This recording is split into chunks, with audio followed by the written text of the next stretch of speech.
नमस्कार दोस्तों। Law of attraction को जब भी हम फॉलो करना स्टार्ट करते हैं तो स्टार्टिंग में सबसे ज़्यादा प्रॉब्लम हमें यहाँ आती है कि हम अपनी छोटी से छोटी डिज़ायर्स को तो इजीली मैनिफेस्ट कर पा रहे होते हैं, लेकिन लाख कोशिशों के बावजूद भी हम उस बड़ी या मेन डिज़ायर को मैनिफेस्ट ही नहीं कर पाते। और एक्चुअल में देखा जाए तो हमने उसी डिज़ायर को मैनिफेस्ट करने के लिए लॉ ऑफ अट्रैक्शन को फॉलो करना स्टार्ट किया होता है, और उसी डिज़ायर को छोड़कर दुनिया भर की सारी डिज़ायर मैनिफेस्ट हो रही होती हैं, लेकिन वही नहीं होती जो हम चाहते हैं।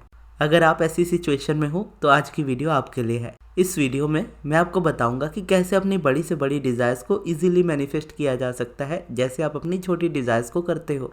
अब इस क्वेश्चन का मेजरली आंसर तो यहीं पर आ जाता है कि लॉ ऑफ अट्रैक्शन को हम स्टार्ट करते हैं अपनी बड़ी डिज़ायर को मैनिफेस्ट करने के लिए, और उसे छोड़कर बाकी सारी छोटी मैनिफेस्टेशंस इजीली हो जाती है। बड़ी वाली डिज़ायर नहीं होती जो सबसे ज़्यादा इंपॉर्टेंट है, क्योंकि कोई चीज़ हमारे लिए जितनी ज़्यादा इंपॉर्टेंट होती है हम उसमें उतनी ही ज़्यादा रेजिस्टेंस क्रिएट करते हैं। और इस तरह के क्वेश्चंस हमेशा माइंड में आते हैं, ये चीज़ कैसे पूरी होगी, आखिर ये चीज़ कब तक पूरी होगी, क्या ये सचमुच में पॉसिबल है भी या नहीं। और कुछ रियलिटी उसके अपोजिट होती है तो माइंड डरने लग जाता है कि ये चीज़ इम्पॉसिबल है, और यही सबसे बड़ी रेजिस्टेंस होती है जिसको आपको रिलीज करना होता है। और ये रेजिस्टेंस बढ़ने का रीज़न सबसे ज़्यादा यही होता है कि जितनी ज़्यादा इंपॉर्टेंट चीज़ उतना ही इसमें ये क्वेश्चन कि कब होगी, कैसे होगी, क्यों होगी, और क्या ये सच में पॉसिबल है। तो लॉ ऑफ अट्रैक्शन के हिसाब से देखा जाए तो दुनिया में सारी चीज़ें पॉसिबल है, बस माइंड में से ये क्वेश्चंस निकाल देने होते हैं कि ये चीज़ कब होगी और कैसे होगी। क्योंकि ये चीज़ें जब तक आपके माइंड में रहेंगी तो छोटी डिज़ायर्स और बड़ी डिज़ायर्स के बीच का जो फासला होता है वो हमेशा बढ़ता चला जाएगा। और जब हम इस तरीके से सोचते हैं कि हमने किसी एक डिज़ायर को मैनिफेस्ट करने के लिए लॉ ऑफ अट्रैक्शन को फॉलो करना स्टार्ट किया है, तो रेजिस्टेंस वहीं पर आनी स्टार्ट हो जाती है। क्योंकि एक तो लॉ ऑफ अट्रैक्शन आपके लिए नेचुरल होता है, तो इसे आपको फॉलो करना जरूरी नहीं होता। अगर आप फॉलो करते हो तो इसे अपनी खुशी से फॉलो करना चाहिए और सीखते हुए फॉलो करना चाहिए, ताकि अपनी लाइफ को आप अपने तरीके से क्रिएट कर सको जैसा आप चाहते हो। क्योंकि लॉ ऑफ अट्रैक्शन को फॉलो करते करते आप बहुत सारी चीज़ें सीखते हो, इसमें आपके एक्सपीरियंस बढ़ते चले जाते हैं, और जितना आपका एक्सपीरियंस बढ़ता चला जाता है इस सब्जेक्ट पे, उतना ही ईजी हो जाता है आपके लिए अपनी सभी डिज़ायर्स को मैनिफेस्ट करना। ये आप बोल सकते हो कि स्टार्टिंग पॉइंट है जो आपको पता ही होना चाहिए अगर आप बड़ी से बड़ी डिज़ायर्स को मैनिफेस्ट करना चाहते हो। अब इसके बाद ये जानना जरूरी हो जाता है कि यूनिवर्स बहुत ज़्यादा बड़ा है। कोई चीज़ हमारी लाइफ में बहुत ज़्यादा मुश्किल हो सकती है, वहीं किसी दुनिया में किसी दूसरे पर्सन की लाइफ में वो चीज़ बहुत ज़्यादा आसान हो सकती है। वहीं कोई चीज़ आपकी लाइफ में भी ऐसी हो सकती है जो आपके लिए बहुत ज़्यादा ईजी हो, दुनिया के बड़े से बड़े लोगों में उस चीज़ का सबसे ज़्यादा रेजिस्टेंस हो, और उनके लिए वो चीज़ बहुत ज़्यादा मुश्किल हो। तो यहाँ पर यह समझना जरूरी हो जाता है कि यूनिवर्स के लिए सभी डिज़ायर्स एक बराबर है, क्योंकि यूनिवर्स की डिक्शनरी में कोई चीज़ इम्पॉसिबल नहीं होती और कोई चीज़ बहुत बड़ी नहीं होती। जितना आपके लिए छोटी से छोटी चीज़ मैनिफेस्ट करना ईजी है, उतना ही बड़ी से बड़ी चीज़ भी मैनिफेस्ट करना ईजी है। और मैनिफेस्ट करने के तरीके में भी कोई डिफरेंस नहीं है। जैसे आप अपनी छोटी डिज़ायर्स को मैनिफेस्ट करते हो, ठीक उसी तरह से आपको अपनी बड़ी डिज़ायर्स को भी मैनिफेस्ट करना है। जो फासला हमारी छोटी और बड़ी डिज़ायर्स के बीच में आता है और जो सबसे बड़ी रेजिस्टेंस बनता है, वो हमारा ही माइंडसेट होता है। हमारे लिए कोई चीज़ छोटी या बड़ी हो सकती है क्योंकि हमें हमारी लाइफ के अकॉर्डिंग एक अंदाज़ा होता है कि इतने टाइम में ये छोटी वाली चीज़ पॉसिबल है, इतने टाइम में ये बड़ी वाली चीज़ पॉसिबल है, और इस चीज़ को मैनिफेस्ट करने के लिए तो कई साल लग सकते हैं। तो ये टाइम की लिमिट हमने अपने माइंड में सेट करके रखी होती है, और जितनी हमने टाइम लिमिट सेट की होती है हमें उस अकॉर्डिंग ही मिलता जाता है। और कई बार माइंड लिमिटेड हो जाता है इस सोच में कि हमें इतना ही मिल सकता है, इससे ज़्यादा नहीं।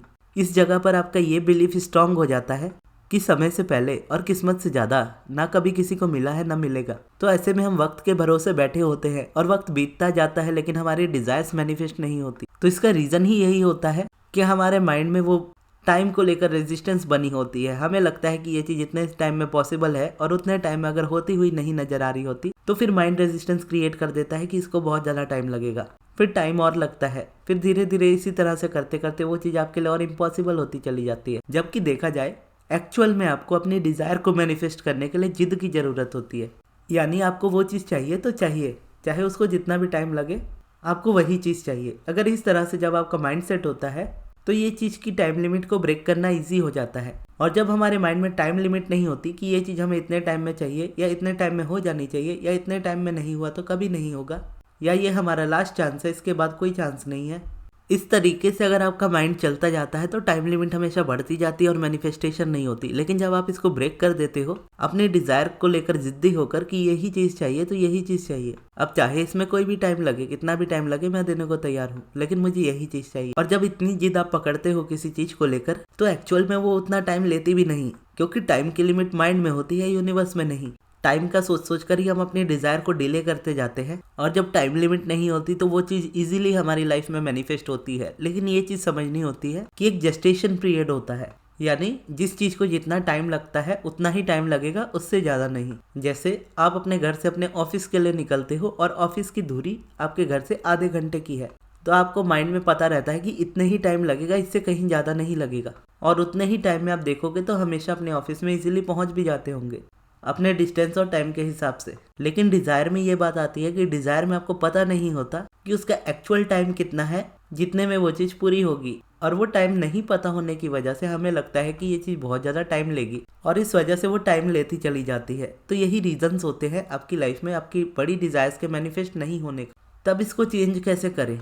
चेंज करने के लिए सबसे पहले तो मैं आपको ये बोलूंगा कि आप मेरी लास्ट वाली वीडियो जरूर देखिएगा जो मैंने नेविल गोडार्ड की सेट्स पर बनाई थी। वो एक विजुअलाइजेशन प्रोसेस है जो आपकी स्टार्टिंग पॉइंट हो सकता है, क्योंकि आप चाहे अपनी लाइफ में कितने ही स्टक क्यों ना हो, अगर सोने जाने से पहले आप अपने माइंड को रिप्रोग्राम करना सीख जाते हो तो आप अपनी लाइफ की जर्नी में आगे बढ़ते चले जाते हो। फिर जब आप उसमें से निकलते हो तब आपको प्रैक्टिस पे ध्यान देना होता है, और देखा जाए तो एक्चुअल में प्रैक्टिस ही आपको सबसे ज्यादा रिजल्ट देती है। प्रैक्टिस से मेरा मतलब है मेडिटेशन को रेगुलरली करना। अब ये हो सकता है मेडिटेशन का नाम सुनते ही आपको बोरिंग लगने लगता हो या मेडिटेशन ही बोरिंग प्रोसेस लगता हो, पर एक्चुअल में मेडिटेशन इतना बोरिंग है नहीं। इनफैक्ट आप देखोगे तो मेडिटेशन बहुत ही ज़्यादा इजी और सिंपल प्रोसेस है और बहुत ज़्यादा इंजॉयबल है अगर आपको करने आ जाए तो। वैसे देखा जाए तो मेडिटेशन में करना भी कुछ नहीं होता, आपको बस आंखें बंद करके अपने फोकस को अपने ब्रीदिंग पे रखना होता है, और जब आप ब्रीदिंग पे फोकस करते हो तो आपका ध्यान थॉट्स की तरफ जाता है, और जब ध्यान थॉट्स की तरफ जा रहा हो आपको वापस फोकस मेडिटेशन पे ले आना होता है, यानी ब्रीदिंग पे ले आना होता है। बस यही कंटिन्यू करना होता है,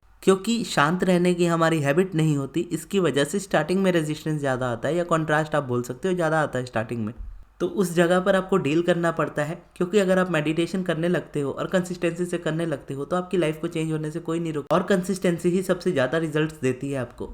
या इवन अगर आप मेडिटेशन से ना भी स्टार्ट करके ग्रेटिट्यूड से ही स्टार्ट करते हो या किसी भी दूसरे प्रोसेस के साथ स्टार्ट करते हो, तो आप जितना उसमें कंसिस्टेंट रहते हो उतना ज़्यादा वो आपको रिजल्ट देते हैं। क्योंकि जब आप न्यू प्रैक्टिस कर रहे होते हो तो पुराने से आपका ध्यान ऑटोमेटिकली हटने लगता है, आपको हटाना नहीं पड़ता। यानी करंट रियलिटी से जैसे ध्यान नहीं हटता तो आपको हटाना नहीं पड़ता, आप प्रैक्टिस के थ्रू एक न्यू रियलिटी पे फोकस करने लगते हो, और कंसिस्टेंट फोकस की वजह से पुराना फोकस आपका कम होता जाता है, नया फोकस आपका बढ़ता जाता है, और नया फोकस अगर अच्छा हो तो वो रियलिटी में भी अच्छा आता है। और इससे जो टाइम लिमिट होती है और जो माइंड को छोटी और बड़ी डिजायर में डिफरेंस नजर आता है, या डिजायर को हम बहुत ज्यादा इंपॉर्टेंस देते हैं, तो ये सारी रेजिस्टेंस ऑटोमेटिकली ही कम होने लगती है कंसिस्टेंट प्रैक्टिस के साथ। और मेडिटेशन इसमें सबसे ज्यादा इजी इसीलिए हो जाता है क्योंकि मेडिटेशन में आप पॉजिटिव सोचने की कोशिश नहीं करते, नेगेटिविटी से ध्यान हटाने की कोशिश करते हो।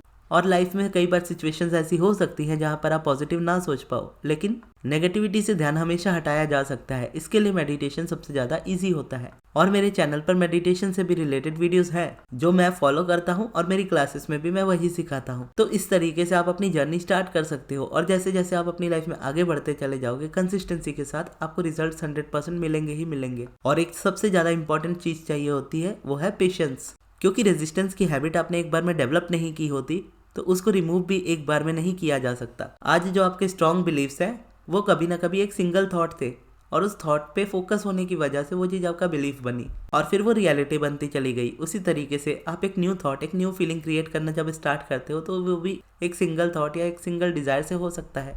लेकिन आप उस थॉट को, उस फीलिंग को जितना ज़्यादा टाइम देते हो उतना ज़्यादा आप उसमें ढलते चले जाते हो, और वो आपकी रियलिटी बनती चली जाती है। पहले वो आपका बिलीफ बनती है, बाद में वो आपकी रियलिटी बनती है। उसी तरीके से जिस तरह से आपके नेगेटिव थॉट्स या बिलीव्स बने होते हैं। और पेशेंस इसमें इसीलिए चाहिए होता है क्योंकि आपने रेजिस्टेंस क्रिएट करने में टाइम दिया होता है, तो आपका अलाइनमेंट क्रिएट करने में भी थोड़ा टाइम देना पड़ता है। देखा जाए तो यूनिवर्स बहुत ज़्यादा काइंड है, क्योंकि अगर हमारी हैबिट रेजिस्टेंस क्रिएट करने की 10-15 सालों से भी रही है या 20-25 सालों से भी रही है, तो उसको शिफ्ट करने में 20-25 साल या 10-15 साल का वक्त नहीं लगता, बस 2 से 3 महीने काफ़ी होते हैं। 1 महीने में आपको काफ़ी अच्छे रिजल्ट्स मिलने लगते हैं आपके माइंडसेट में। लेकिन जैसे जैसे टाइम बढ़ता चला जाता है आपके रिजल्ट्स भी और ज़्यादा फास्ट होते चले जाते हैं, और फिर ऐसी कोई डिज़ायर नहीं रह जाती जो आपसे दूर रह जाए। और कोई डिजायर आपके लिए छोटी या बड़ी नहीं रहती, आपके लिए सारी इक्वल हो जाती हैं और आप एक एक करते करते मैनिफेस्टेशन करते चले जाते हो।